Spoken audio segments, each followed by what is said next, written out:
Welcome to Hip Hop Movie Club, the show that harmonizes the rhythm of hip hop with the magic of movies. Today we're discussing diss tracks and rap battles.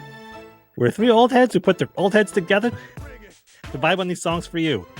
I'm Dino Wright, podcaster, filmmaker, longtime hip hop fan, and I am amused that the bass god was beefing with Kevin Durant. Kevin Durant. Yeah, buddy. I'm JB, 80s and 90s nostalgia junkie, longtime hip hop fan, and the first rap battle that I recall as a kid was Roxanne Shanté versus the Educated Rapper, or EMD, from UTFO when I heard it on Power 99 out of Philly. Boogie, a DJ, longtime hip hop fan, and I absolutely live for the battle. Like, as long as it stays in the music, you know, I could do diss tracks all day long. I get a kick out of them. In this episode, we'll answer the question, what are some of the most memorable diss tracks and rap battles of all time? And please hit that subscribe button down below so you don't miss an episode. All right. So, as we all know, one of the biggest, most successful diss tracks of all time was just released over the past few months and was performed at the Super Bowl by Kendrick Lamar, Not Like Us. And that got us thinking, let's talk about some of these biggest diss tracks and rap battles of all time, because there are dozens upon dozens of them, some more memorable than others. But as long as there's bravado and rappers competing for the spotlight, fighting over fame, fighting over money, fighting over women, whatever, you know, there's going to be these diss tracks. And you know, we're entertained by these, sometimes appalled by them. but long live the diss track and rap battle. Movies were made out of these, etc. Boogie, what are some of the most memorable diss tracks that you can recall? Yeah, I mean, I could start from the beginning, which was probably the ones that I remember, like that kind of got me when I was first getting hooked on hip hop. And I say it was probably South Bronx by Boogie Down Productions, which basically was a call out to the Queensbridge Posse and the Juice Crew. And their claim that hip hop started out in Queens. And, you know, of course, you know, as history tells us that it was actually the Bronx where it did start. But, KRS-One and Scott LaRock, they got on there and they went off and they just said, yo, this is where it started. I don't care what you're talking about. And of course, you know, MC Shan responded, and that was unfortunately short-lived because Boogie Down Production released The Bridge Is Over, and that just stomped everything out from there. There were a couple battles that went back and forth between LL Cool J and Kool Moe Dee on tracks. Also, of course, the one that you mentioned, JB, with Roxanne Shanté, going after those guys over with UTFO. Also, let's go some of the other big ones that most people know about. There was the big feud between Nas and Jay-Z. Some back and forth with that. Of course, the infamous, and all caps infamous, Biggie and Tupac, which sparked the East Coast West Coast feuds. So that unfortunately infamous because, you know, as we all know, we lost two hip hop juggernauts in that battle, with Biggie and Tupac both being murdered, unfortunately. So Boogie, the songs that from that feud, Who Shot You was the one, and I'm trying to recall the other. Yeah, Hit 'Em Up. Hit 'Em Up, that was it. Hit 'Em Up. Oh, those man. are great songs, but yeah, they're very vicious. Yeah. Yeah, and the thing about the Hit 'Em Up song is I don't even know if, and Biggie denied it, that he made that song calling out Tupac, but Tupac claims that song was about him getting shot in the studio, unfortunately. But of course, you know, that sparked Tupac's probably one of the greatest diss tracks of all time, Hit 'Em Up. I mean, it was just scathing. Scathing. Yeah. And I think the only drawback about that song was that it wasn't just Tupac on it. Like, if it would have been straight Tupac through that whole song, I think it would have been better. But the fact that he let, you know, his other boys get on there, it was like, all right, okay, yeah, because that kind of took away from it a little bit. But yeah, it was a hard hitting song though. I remember, like, it played in the club. Like, I mean, they would put on some Biggie songs, and all of a sudden, right behind it, That's why you hear Tupac. That's why F Joe. Yeah. Man, the whole place would go nuts. And I felt so bad. I'm like, yo, are we supposed to be dancing to this? Like, we're on the East Coast. Like, yo, what's going on here? Like, what's the loyalty? It was crazy. But yeah, we actually covered a lot of this in the films that if you go back to our catalog of podcast episodes, we watched Notorious, talked about those tracks that you mentioned. We just watched Nas Time Is Illmatic. We saw the screening in Phoenixville and talk about The Bridge Is Over. And that whole feud with KRS-One.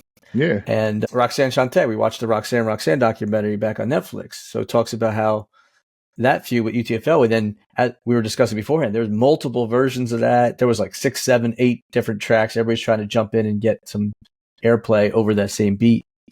So yeah, it's all intertwined with some of these documentaries and films also. And a Tupac documentary. Yeah, right. Dear Mama, yeah. Exactly. Yeah, the multi-part series that his mother Afeni had put out. Right. Yeah. Yeah. So yes, age-old beefs that have gone on, like hundreds of them. Yeah. So it's you can't keep up with all of them. It's like I was looking through some of the lists, and I'm like, I didn't know they were beefing. I didn't know that. It's like I didn't know that. Yep. I'm over here like trying to figure out what they're talking about, and it's like some little messages and jabs at them. I'm like, oh, okay, all right. Okay. So, some are more subtle than others. Some of them are more just like blatant. Yeah. Yeah. Like hit them up before the beat even dropped. Like he started it off. And I think that's what caught everybody off guard. It's like, dang. Yeah. Another one on film, straight out of Compton, chronicles the breakup of NWA and how nasty that was with Eazy-E, Dr. Dre. And the No Vaseline song is in the top 3 of diss tracks of all time. And they really put down Eazy-E, and they had someone portraying him in the video, and all types of inappropriate actions going on there. Yeah. I mean, in the beginning, Ice Cube did a lot of the writing for NWA. So, and a lot of people don't give Ice Cube his props as far as his pen game. Ice Cube has a strong pen game, and when he focuses and puts, what he wants to zero in on, he puts out some good quality lyrics, and that No Vaseline is just like, wow. It's like, wow. Yeah. And there's some almost comical songs over time, like Pop Goes the Weasel, third base, dissing Vanilla Ice for being a poser or kind of like a sellout and, not really hood. That was kind of entertaining. Yeah, absolutely. Yeah, and I was joking earlier. I mean, sometimes it's not even just rappers, but just like dissing other people. Like Two Live Crew had a famous song, F. Martinez, which was aimed at the mayor of Miami at the time, because there was all this legislation to ban their music. And they eventually came out with Banned in the USA, which was a take on Born in the USA. But that F. Martinez song was dissing him, his wife, other colleagues of his, whoever was trying to stop them from, making money off of these explicit lyrics. And then you look at today, and there's explicit lyrics all over the place. So these guys were kind of trailblazers. Absolutely. for free speech. Yeah. Yeah, they definitely kicked the door open. Oh, yeah, big time. Yeah. Any other diss tracks? I mean, again, we could go on for hours and hours, but those are some of the most memorable ones. And any others that come to mind that? Oh, yeah, we had Jay and Nas going at each other. Yeah, of course. Yeah. The Takeover, Ether. Oh, man. Like, so Jay, at that point, I think in his career, Jay had a successful run of probably about, I want to say maybe 8 years in a row of just like being at the top of the game. And Nas, as we mentioned in our Time Is Illmatic episode, and also in the documentary, Nas' first album out the gate was a straight up classic. And he hasn't been able to, I mean, despite, he's been, consistent with his lyrics, but some of the production hasn't allowed that same duplication, that feat to be duplicated again. Like, he hasn't put out I mean, he's put out some classic songs, but that whole no skip album of Illmatic, he hasn't been able to duplicate that, unfortunately. So, Jay kind of was like plucking at him, like, "Yo, bro, like, what's going on? Like, you're inconsistent. Like, I'm putting out hit after hit after hit after hit after hit. Like, you're not you're putting out like one here and there. Like, you're not doing it right. Like, what's going on?" And then Nas released Ether and kind of smacked Jay-Z up a little bit. Yeah. And that's another one that kind of starts off like how Pac started off with Hit 'Em Up. Is that you hear the beat, ding, FJZ. It's like, oh. It's like, wait a minute. It's like, oh, this is what we doing? You need to be more direct with your feedback. Right. And then he just went on to commence to just go after him, like, calling him a camel, which was kind of funny though. Joe Camel. Jay's my man and all, but that was funny. But that was some good stuff right there though. Good stuff. Yeah. And for a while, Ja Rule was 50 Cent's whipping boy for quite a while. He put out multiple tracks. Oh God. Yes. Multiple diss tracks, yeah. And I think the unfortunate part about that beef between 50 Cent and Ja Rule was that 50 Cent's main critique of Ja Rule was like, "Yo, how you going to be hardcore and you singing on your songs? Like, you singing on your songs." Ended Ja Rule's career and then started doing what? Singing on his songs. Yeah. I was like, "Yo, you doing the same thing you just dissed him for," but nobody said anything about it. I was like, "Come on, bro. Like, really?" Come on, Curtis. Yeah. Oh man, like, I mean, and I say that, with all respect for 50 Cent, he's a very business savvy gentleman. So, like, he that was calculated. He knew what he's doing. Yeah. Chestnut checkers. Take him off of his spot, and I'm gonna put myself in that spot, doing the same thing he was just doing. Because Ja had that long running. He had a little run too. Like, he has songs with him and Shanté. Classic. Him and J-Lo, classic. Like the vocals and the rapping, it was perfect. It was a perfect blend over those tracks. And then 50 Cent came through and stomped on it like Godzilla. Like, it's over. I was gonna say Ashanti was that was a great mix between the two of them. Yeah, they put out some hits. Only for the rule, baby. Yeah. But then Ja Rule really got his comeuppance with that festival that went awry. That I forget the name of that. That was Fire. Yeah. That, and it's coming back too. Yep. Oh my God, I can't believe Hide your wallet. Oh wow. No one got paid for that. People were getting sick. Just like insane. Yeah. I have to watch that documentary. I never saw it, but I heard about it. Yeah, I watched it. It's pretty funny. It's interesting. Yeah. Yeah. It was doomed from the start. You look at the plan, you're like, really? That's not going to work. It's not going to work. No, it was not going to work. It was not a plan destined for success. No, it wasn't. Not at all. And then like, my funny part about that, like, Dave Chappelle got on. He's like, "Yo, gotta find." He's like, "Where's Ja Rule at? Find Ja Rule." All of his Ja Rule routines were so funny. Yes, Dave Chappelle had a ball with that one. What does Ja Rule think? Oh man, classic stuff. Man. Oh, it's so good. Oh. Then more recently, remember the Eminem and Benzino feud? We talked about that briefly, but Eminem just throws strays at everybody. Like even people that like Chris Kirkpatrick, like NSYNC and like Limp Bizkit and like just anybody that's just like, I guess, too mainstream or just Moby caught some. Moby, Mariah, Christina Aguilera caught some strays. Oh, everybody, yeah. And Carson Daly, everybody was catching them. Oh man, Pamela Anderson and Tommy Lee. Nobody's safe with Eminem. Nope. When he was first coming out, he wanted that shock value. Yep. And very few people even thought about responding. And the ones that did, didn't. Oh man. I mean, we saw 8 Mile and his upbringing, but he's just dissing his mother on every other track too. And Yep. once you do that, everybody's fair game. Yeah. The mom and a baby mama was catching it.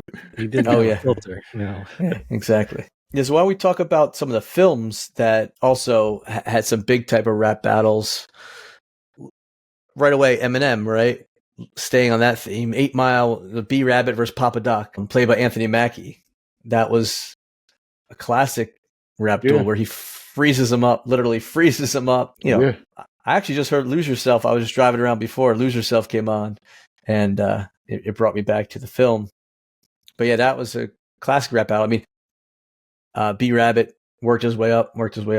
He failed, and then he got the courage, and then his strategy was just like, I'm just gonna diss myself. Yeah, I'm trailer park, and this happened. They slept with my girl, blah blah blah blah blah. But and then he just goes after Anthony Mackie for being going to a private school. His real name is Clarence, and all that stuff. Oh man, that whole scene is just a classic scene, man. It's so clutch, so classic, so well done. Yeah, and he started off. He got the whole crew. Like he caught Licky Lee split in the first round. In the next round, he took out Lotto. Oh man, and I think Lotto almost caught him because he caught him. The dude from Leave It to Beaver. And he went back and flipped it on him and just called out everybody in the crew by character, associated with a character from the show, which kind of had the whole crowd go nuts. And then when the beat stopped, he was like, "Yo, I don't need the beat. My motto was that I get the digits from your mother for $1 tomorrow." Whoa! It's like, wait a minute. But like you said, JB, like that whole flip the script on Papa Doc. He called himself out and didn't leave Papa Doc with any ammunition. Yeah, he just gave him the gun with no ammo. So here, yeah, it's like, I know everything you're gonna say, so I'm gonna say it first. And then he just stripped his pride. And was like, okay, and now I'm gonna say a few things about you. Exactly. I know something about you. You went to Cranbrook. It's a private school. Oh man, I love that whole scene though. Oh man. Mm-hmm. I think I've watched it so many times. Like sometimes I'll watch it and rewind it and watch it again, rewind it and watch it again, and rewind it and watch it again. Yeah, the gold standard of rap battles on film, exactly. Eminem produced the movie Bodied that we covered on one of our episodes too, and there was the grad student Adam, and he was doing a bunch of research on rap culture. But man, if you watch that film, some of the most creative but also ethically charged, nasty insults in the rap battles. But again, creativity mixed with that, it'll leave your jaw drop. Like, what did he just say? That brutal wordplay there. I recommend that if you're into rap battling. That is a kind of a movie that kind of stayed under the radar, but for the battle scenes alone, and they got physical. They actually got physical in there. Yeah, yeah. The disses in Bodied were. Yeah, they took that. They took what the disses at 8 Mile and just kind of pump some steroids in them. Seriously, it's like you gotta. If you're sensitive, it's gonna offend you. But man, yeah, cringeworthy, but creative nonetheless. Yes, absolutely. Yeah. Yeah. The movie we covered, Hustle and Flow, which we're actually going to be doing a live event in April back in Bethlehem. Showed the battle between DJay and Skinny Black's crew. Skinny Black played by Ludacris and DJay with Terrence Howard. Not a true battle, but still like a dope moment nonetheless. Yeah. It went for the shine in that one. Mm-hmm. And he put out some good stuff in that. Yeah. That Whoop That Trick song. That's a fun song, yeah. Yeah. Made him somewhat of a household name in that area while he was incarcerated from the fallout of attacking Skinny Black. Because Skinny Black didn't like his music and kind of threw it in the toilet. Literally. Yeah, he really did. Yeah, it's like, wow. Yeah. And then remember we watched On the Come Up, right? Yes. And that was like a younger female version of like an 8 Mile. Yeah. And That was really well done. And again, that's really stayed under the radar, but it was cool. We got to promote it. We got some digital copies, and that was Sanaa Lathan's directorial debut. Yeah. Yeah, but there were some good rap battles in there. Who was that? Lil Yachty was in it, right? And yeah. But yeah, there were some really creative battles in there as well. Yeah, that's definitely a good one to watch too. It kind of shows, when she's trying to get a record deal and try to get on, and how she's got to prove herself by battling local rappers, and everybody starts coming for her. Yeah, the beef exceeded the music. Right. It escaped from the music. Yeah, Method Man was in it, and Mike Epps. So you had some big names in there. Yeah, Method Man was Supreme, right? I think was his name. Yes, and he was. That was worthwhile. But if we go back to one of the all-time classic early hip hop movies, Wild Style, and the battles that we have there, that's where you see the scene on the basketball court, right? Y'all can't ball. Yeah. Yeah, that was a great battle between those two crews. Yeah. Yeah. From 1983. Yeah, exactly. That's one of the first rap battles you'll see on film. Yeah, it's a classic scene. Like, most people that know that movie, they know that scene. That's the scene that they know that stands out. Yeah. Double Trouble was in that. Yeah. I mean, in that movie. Yeah. Fantastic Freaks, Cold Crush. Busy Bee Starsky. I mean, that film is just insane. And we were fortunate enough to meet the director, Charlie Ahern, and, Grandmaster Caz and Cold Crush Brothers. Grandmaster DXT. Yeah. Yeah. They came to Bethlehem a little over a year ago. Thanks again to our man, DJ Arm 18, for bringing them out. And we even got to see after party, kind of like behind the scenes acapella from Grandmaster Caz, like ad lib. It was sick. That was a memorable night. Absolutely. But yeah, those are some key rap battles in film. Too numerous to name all of them. But if you want to see some rap battles or listen to some tracks, go back to listen to some of these ones we mentioned. Some of these scenes, you'll get your fill. Yep. Yes, indeed. And this all sets the stage for what we're seeing today. Kendrick Lamar and Drake. I mean, the fact that They Not Like Us, was performed at the halftime show at the Super Bowl, won multiple Grammy Awards as a diss track. That was just like mind blowing. Yeah. I never thought that hip hop would take it this far. Like, what? Yep. Yeah. Right. Like, you specifically saying the name of another MC and just berating them for the whole song, and you get a Grammy for it. Not just one Grammy. Yeah. It's like, wow. It's like, okay. Mm-hmm. It's like certified pedophile. Wop, wop, wop, wop. I love that wop, wop, wop part. Wop, wop, wop. Oh, man. So good. Mm-hmm. Same thing. No, the funny thing is these memes and these videos coming out, and they're putting that track towards everything, and it jives so well. Like, I've seen the Michael Jackson when he's dancing like Smooth Criminal. I've seen like High School Musical. I've seen so many different scenes, and it's just like it goes with everything. Yep. It's crazy. Yeah. Yeah, I even saw like the groom and his best man walk down the aisle to the beginning of it with that from the clip from the Super Bowl when they was going back and forth with the woman. Are you gonna do it? And he like the best man is like, you gotta do it. He like hands him the chapstick, he puts it in, and they just go down the aisle like, oh, wait a minute. Classic. Yeah. Truly a cultural moment. Absolutely. Yeah. It's going to be hard to top that as a diss track in terms of popularity. Yep. I mean, got my man Drake just punching air. Just punching air. Yeah. It's funny because remember J. Cole was kind of in the middle of that. He kind of did the old Homer Simpson through the hedges back. I'm out. He did. He was like, He faded out. That was He a smart did. move. You don't want to catch any. J. Don't Cole catch made any a more business heat. decision and it paid off. Yeah. Yep. Absolutely. Good for him. He did the right thing. Yep. Yeah. I just heard J. Cole's new song, Clouds. It's pretty good. You wanna Yeah. look that up. It's solid.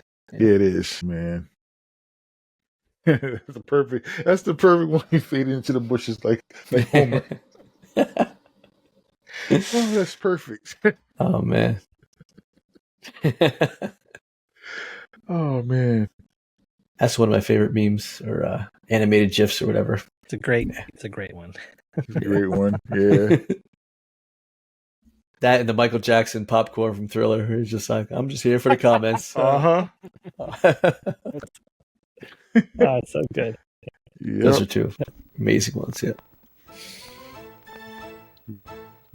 Hip Hop Movie Club is produced by your HHMCs, JB, Boogie, and Dino Wright. Theme music by Boogie. Join us on April 24th, SteelStacks in Bethlehem for Hustle and Flow, our next screening in the Hip Hop Movie Club film series. Tickets at steelstacks.org. Thanks for watching the Hip Hop Movie Club show. Ring the bell so you get notified when we post new content. It's the sound of a power up for us, so thank you. We've got a bunch of live events coming up. Click the link in the description and come hang with us.